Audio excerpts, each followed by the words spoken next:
Everyone, আজকে আমি taro card reading এর মাধ্যমে দেখবো যে আপনার পার্টনারের মাইন্ডে কি চলছে বা আপনার পার্টনারের কারেন্ট ফিলিংস কি আছে, আপনার পার্টনারের মাইন্ডে কি থটস চলছে। তো ডিপ ব্রিথ নিন, ইউনিভার্সের সঙ্গে এনার্জি অ্যালাইনমেন্ট করার জন্য টেক এ ডিপ ব্রিথ।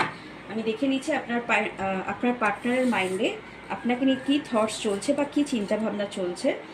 দেখুন, এখানে আপনার পার্টনারকে একটু আপনাকে চিট করতে হতে দেখা যাচ্ছে, বা কোনো কোনো পার্সনসের জন্য, কোনো কোনো মানুষদের জন্য এখানে ব্রেকআপ হওয়ার সম্ভাবনা কিন্তু দেখা যাচ্ছে। আপনাদেরকে বিভিন্ন রকমভাবে সে জাজমেন্ট করার চেষ্টা করছে, কোনো কিছুভাবে তাদের থার্ড পার্টির সঙ্গে তারা ইনভলভমেন্ট হতে দেখা যাচ্ছে, বা আপনাকে কোনো কিছু তারা লুকোচ্ছে, কোনো কিছু হাইড করার চেষ্টা করছে, অন্য কোনো থার্ড পার্সনসের সঙ্গে কোনো রিলেশন করার চিন্তা ভাবনা করছে, বা তার থার্ড পার্টিকে বেশি টাইম দিতে দেখা যাচ্ছে। কোনো কিছু ব্যাপারে আপনাকে তারা লুকোনোর চেষ্টা করছে, বা আপনাকে নিয়ে তারা অনেক বেশি জাজমেন্ট করার চেষ্টা করছে যে আপনি এটা ঠিক করেনি, বা আপনার এই জিনিসগুলো ঠিক না, এই জিনিসটা ভুল।